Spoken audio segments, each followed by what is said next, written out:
But you can always go and shift towards independent watches, for example, like the MB&F or Orvec or demeanor.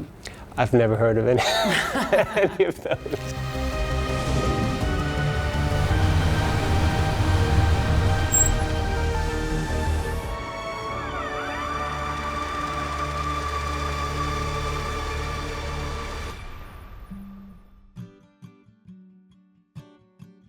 Hey guys, this is Eleonor from Revolution. I am here with Berryman, who is one of the most talented guitarists that we don't need introduction to, I guess. Well, it's high praise. He is also, if you do not know him, he's Coldplay's guitar player. Bass player. Bass player. 2 strings less. Well, I'll review that and I'll make sure I know that perfectly by heart, and then that I can actually even play on a bass guitar next time I see you. Exactly. Thank you so much for your time. I know you just arrived from London and you're departing tomorrow. It's your shortest trip here at the Lutetia Hotel. So first, welcome. Thank you. And we're here to talk a little about watches because you're a man of passion. You have many of them. You have cars, you have music, obviously, but you also have fashion and watches. You recently launched your brand, which is called Applied Art Forms. Can you tell us a little bit about how you got to create a brand that really resembles you and is really far from the whole fashion streetwear trend that is happening right now, and yet still with a touch of very casually sportswear? Well, I think it's been quite an interesting journey launching a menswear brand. I think it's something that I never really expected or planned. It kind of happened because when I met my bandmates at university, I was studying engineering and architecture, and so I was really kind of going down a path of some kind of design and manufacturing investigation. You know, I always thought I'd end up either designing cars or buildings or chairs or tables or something, and music was always a huge passion of mine ever since I was, you know, maybe 10 or 11 years old. And, you know, I taught myself instruments and I played in bands at school. And when I went to university, I always thought it'd be great to meet musicians and form a band. But it's like winning the lottery, it seems like. So you don't want to kind of completely put all of your kind of hopes into this one idea. You know, you like to try and make it happen, and as it happens, I did meet my bandmates, and we made a band, and we've had a successful career. But I was really planning on doing something in the field of design, and I think maybe about 10 or 15 years ago, as somebody who collects all kinds of things from books to magazines or watches or jewelry, I really started picking up old military jackets and nylon flight jackets, and I started on my travels with the band to really amass quite an extensive archive of old clothes. So whether it be workwear or denims from the 1930s. Which is why you love vintage places. I love vintage. I mean, I'm much more attracted to finding old stuff than I am to going out shopping and buying brand new items. I find vintage pieces much more interesting. You know, they have a story to tell. They usually have some kind of patina. If you buy a jacket that's 70 years old, it's got rips and holes in it, and so I was really, you know, I was building up this kind of really kind of quite sizable archive of clothes, and I got to the point where I had to think, well, why am I doing this? You know, it's not like I'm wearing all of this stuff. I just seem to be kind of collecting it because I like it. And I realized that what I was collecting was essentially an archive of ideas from which I could pull different things and combine them into new designs for garments. And so it's kind of a combination of my early training disciplines in engineering and architecture to a slightly more recent passion for collecting clothes. And that's what's resulted in Applied Art Forms. But even in sourcing the materials, because you have a passion for what's vintage, but I'm guessing that you're not reusing existing material? You're creating everything from scratch?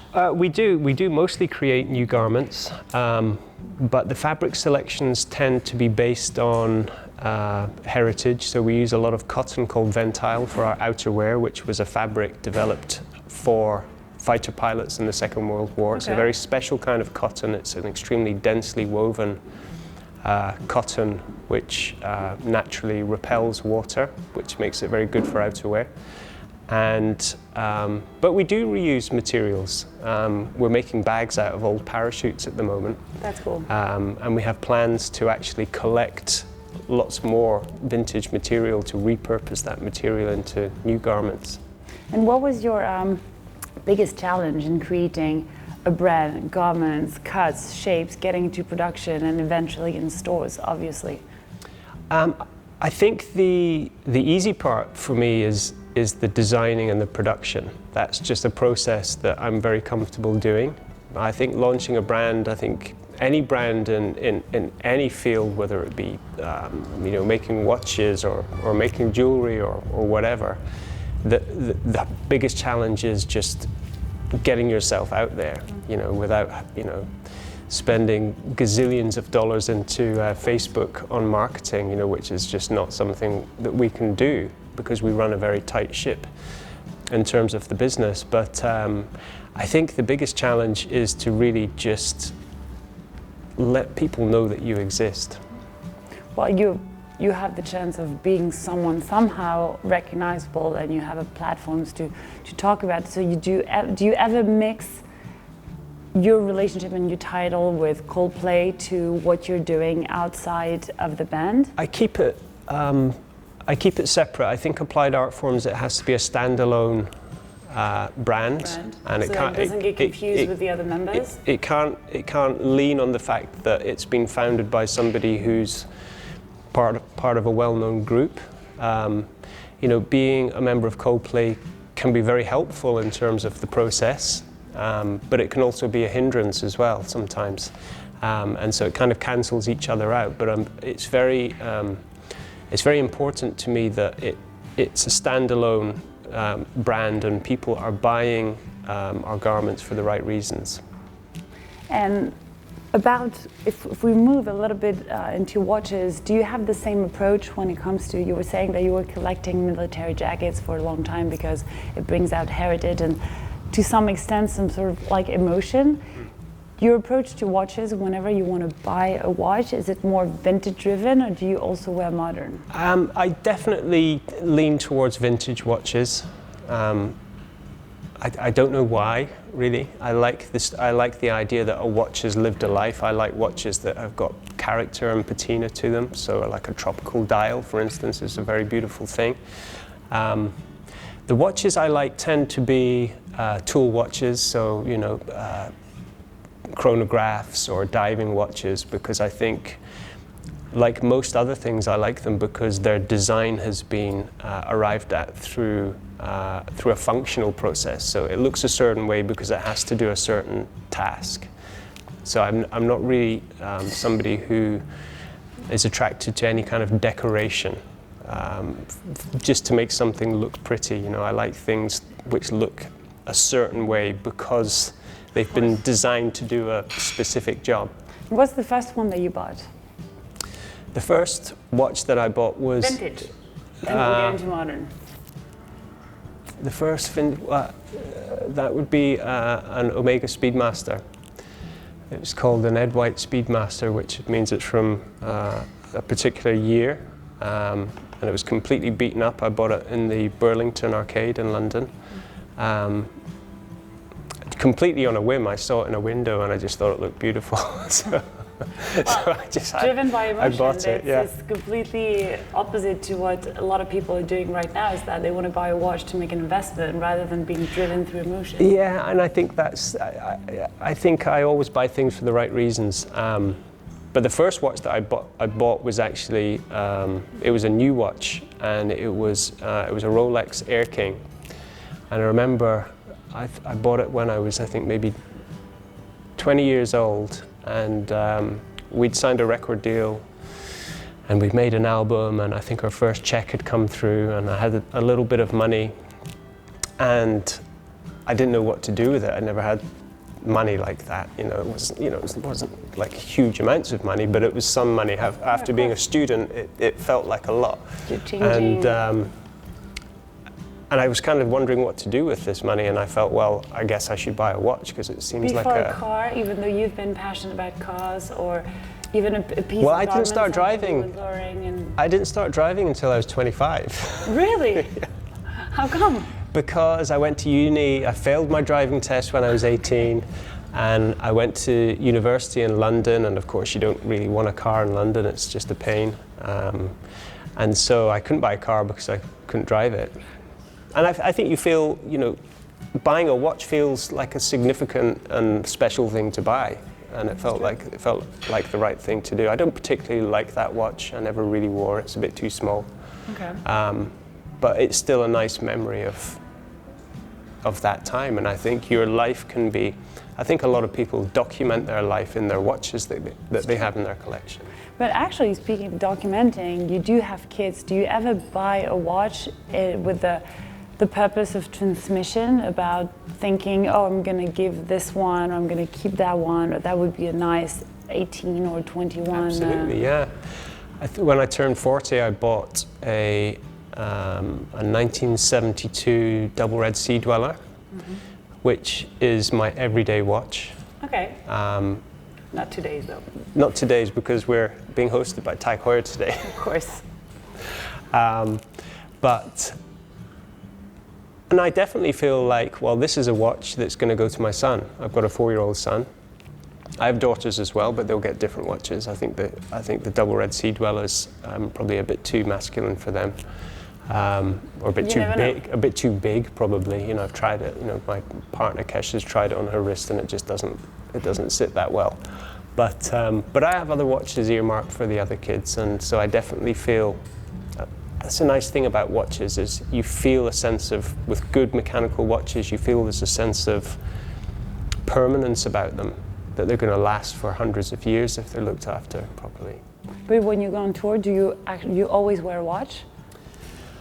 I always wear the Rolex. Your go-to watch? Yeah. And is that the last one that you bought, or in the process No, I have more. I mean, I really do like, because I love cars and motorsport so much, I really have a strong affinity with TAG Heuer, or Heuer as it was before. They have heritage, they have story, they have anecdotes around watches. They do. I just remember those, the famous kind of, Niki Lauda Ferraris, which had the big triangular Heuer logo on the front, and they were involved in a lot of the timekeeping back then as well. And it's just kind of an iconic logo, is the earlier logo, which just says Heuer on it. And I tend to gravitate to those watches. And what would be the next one? The next watch to buy? Yeah, vintage and modern. Well, a lot of friends, not a lot of friends, but I have some friends who have got Daytonas, and they keep kind of, when they see me wearing my Sea Dweller, they kind of say, well, you really need to get a Daytona. And it's like, well, actually, I don't really want one of those. It's a little bit too small for me. I prefer the size of the double red sea dweller. And honestly, on a day-to-day basis, I don't really want to be walking around with that much value.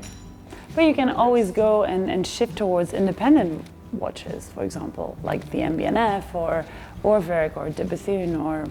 I've never heard of any of those. So you see, you have a margin where you can learn something else about watchmaking. I think I'm a kind of sucker for heritage brands, though, and it's like Heuer and Rolex. Obviously, I love Jaeger as well. They have some watches that I like the look of, and Omega. I tend to go for watches which have been worn, like the Moon watch, for example. If you've seen pictures of, Neil Armstrong wearing the Speedmaster, that kind of makes me want to have one. I feel like when you're buying a watch or when you're wearing a watch, it's kind of, you're trying to essentially assume this kind of feeling like you're a deep sea diver, or you're a spaceman, or a soldier. How often do you get to meet these guys? But it's kind of escapism, you know, it makes you feel like you're in some way associated with these events or these kind of roles in the past. Of course, nobody who wears sea dwellers, I mean, how many people that have sea dwellers actually take them diving? Probably 0.00001%. Getting into my bath under 1 meter is a dive. Well, I guess it is. But I guess if I have to ask you kind of a girly question, what would be the ultimate watch that you buy your wife, or that you already bought her? It's a good question, because I really want to buy her a watch, because, you know, every time a birthday rolls round or a Christmas rolls round, I've got to think of something else. And I know a watch is, you know, I've never bought her a watch. She has quite small wrists, and I don't think she would go for something that was too delicate. I think she would want something which was slightly more utilitarian in design. But it's really difficult because she wears gold jewelry on her hands. So, but I don't think she would really want a gold watch, and then of course like a steel watch wouldn't really kind of work for her. So what's a good suggestion? I need some I need some ideas. Plenty of options. If you ask me, you can go, if you take an AP, for example, not necessarily a Royal Oak, but a millenary, for me it's very elegant because it has an oval case, and you don't necessarily need to have diamonds to make it very traditional and elegant, but at the same time you can have the Elegant by F. Bjorn, which is an electromechanical watch. An independent, which you will learn later on, and BNF, as I was pointing out. But you have, Piaget is doing a really good job in relaunching the brand with a very big heritage. Obviously, you had Jacquio, who was one of the big side ambassador to the brand, and they have very interesting pieces. But nowadays, you have a lot of options that are not necessarily because it's worn by a woman, that is necessarily decorated with diamonds on the bezel and a mother of pearl dial, which is, for me, an easy exercise that a lot of brands have done because the market wanted it. But now the mind is shifting, and if your wife is with you and you're a watch collector, you know a lot about watches, so you're going to make a very, I'm sure, wise decision what you're going to get her. You can send me some links. I will. Help me out with my Christmas present selection. I promise I will. Well, thank you so much. And can you lastly tell us, I'm guessing you're wearing Applied Art Forms, which is... Yes, today I am. These are our new... Cargo pants? We call these ones sculpture pants. We made cargo pants, and they were quite big. Be the model. And I got used to the size of the cargo pants, and I wanted more size, so we made a pair. We call these sculpture pants, so we made these even bigger. And we make that changes from jeans. We make a lot of our clothes in Japan, who just have the best fabrics and the best stitching. So, and t-shirts. T-shirts are all made in Portugal, which is a very good place for cottons as well. And watch-wise? But the watch, well, this is quite an interesting one. This is a Heuer watch, TAG Heuer watch. It was their 60th anniversary of the Carrera watch that they did. But and I wanted one, but I didn't like the bracelets that they were selling them with. And I was very lucky, actually, because what I really wanted was the bracelet from their Ottavia watch. Okay. I said, look, can you do that for me? He said, well, the bracelet doesn't fit on the Carrera, but we're going to try and make one for you. So they actually made this watch for me, which I'm thrilled about, because I got the bracelet that I wanted on the watch that I wanted. So that's a unique piece. That's a unique piece. And the Carrera is kind of, you know, for me, it's just such a simple. It's a very kind of, obviously its heritage is a sports watch, essentially. It's a chronograph. Yeah, but the opaline, like silvery dial makes it. But it makes it quite elegant, so it's kind of quite. It's about as dressy as I think I would ever go on a watch. But I still feel like it's not that big either, because you were mentioning that you didn't like small watches, but this one is not particularly big. It's not that big. No, you're right. That's about as small as I would go. For you. I think they're too big. Maybe the original ones are smaller. Even the who are now thinner and a little more. I need to check them out because I mean they of course have the great history with the kind of Italian navy, and I love the simplicity of those dials and those kind of huge, big, kind of fluorescent looms that they have on the numbers. That's definitely a watch. I would go for a vintage one. I would want to try and find maybe like the first example. But that's super thick and heavy. I think when a design, when it comes to cars, for instance, like say Jaguar E-Type, I collect cars, and the ones that I always want are the cars that they launched with. Even if they're flawed, because I feel that that's kind of attaching you to that moment, that very special moment in time when something is released. And I feel the same way about watches. I always tend to go for, if it's a vintage watch, I do like to go for this was the first one that they did. That's cool. And you have very cool jewelry as well. Chain is a big thing right now when it comes to the trends. I'm very big in jewelry. Okay. And, yeah, chains, and you're wearing different type of links, which is very subtle. Yeah, well actually I got this chain in, last time I was in Paris, and there's a brand called Fred. Yeah, and they're doing an exhibition, by the way. Are they? Yeah, well they're very nice people there, and they had this piece of jewelry. This is supposed to have like a big pendant on it, and I said, well, do you know what, I actually just love the chain so much, I really just like to have that, and so I got that. And then this is a piece by a British designer called Hannah Martin, and there's a very interesting story about Hannah Martin. I bought this earring in 2007 in a store in London. I just saw it and I liked it, and I put it in my ear.